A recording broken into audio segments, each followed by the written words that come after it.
కొందరు ఫోబియాతో బాధపడుతూ ఉంటారు. అదే తెలుగులో ఆత్మన్యూన్యతా భావం.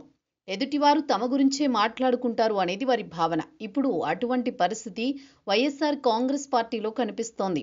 ఎవరైనా ప్రముఖులు మాట్లాడితే అది తమ అధినేత గురించి అని తప్పుగా అర్థం చేసుకుంటున్నారు. అయితే తప్పు అని చెప్పలేం, కానీ ఆ వ్యాఖ్యలు తమ అధినేతకు దగ్గరగా ఉండడంతో వారు రియాక్ట్ అవుతున్నారు. గతంలో సూపర్ స్టార్ రజనీకాంత్ విషయంలో సైతం ఇలానే చేశారు. ఇప్పుడు ప్రవచనకర్త చాగంటి కోటేశ్వరరావు గురించి అలానే కామెంట్ చేస్తున్నారు సోషల్ మీడియాలో. అయితే అలా స్పందించే క్రమంలో సమాజంలో ఉన్న తటస్థులు, మేధావి వర్గాలకు మాత్రం వైసీపీ దూరం చేస్తున్నారు. దానిని నియంత్రించుకోకుంటే మాత్రం ఇబ్బందికరమే. వైసీపీ అధికారంలో ఉన్నప్పుడు నందమూరి తారక రామారావు శత జయంతి వేడుకలకు హాజరయ్యారు తమిళ సూపర్ స్టార్ రజనీకాంత్. ఆయన జగన్ రెడ్డికి ఒక్క మాట కూడా అనలేదు. చంద్రబాబుతో ఉన్న తన సాన్నిహిత్యం గుర్తు చేసుకుని ఆయన పాలనలో జరిగిన మంచిని ప్రస్తావించారు. అది మొదలు వైసీపీ ఆయనపై విరుచుకుపడింది.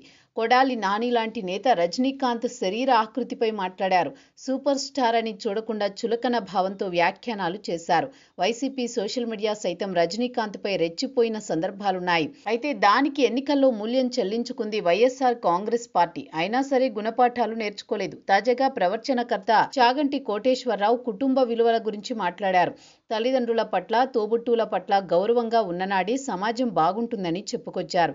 అయితే ప్రవచనకర్త చాగంటి ఇప్పుడే ఈ విషయం చెప్పలేదు. చాలా సందర్భాల్లో ఈ విషయాన్ని చెప్పుకొచ్చారు.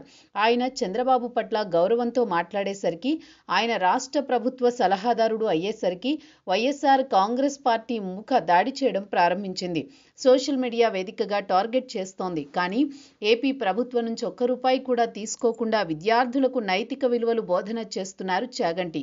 తల్లిదండ్రులను గౌరవభావంతో చూడాలని చాగంటి చెప్పుకొచ్చారు. అందులో తప్పేముందో అర్థం కావడం లేదు. అంటే తల్లిదండ్రులను గౌరవించమంటే అది జగన్ రెడ్డిని విమర్శించినట్టు అర్థం చేసుకున్నారు వైసీపీ శ్రేణులు. ఎందుకంటే తల్లి విజయమ్మతో పాటు చెల్లెలు షర్మిలను తరిమేశారన్న విమర్శ జగన్పై ఉంది. దీంతో చాగంటి గారి మాటలు వీరికి ఇబ్బంది తెచ్చిపెట్టినట్టు ఉన్నాయి.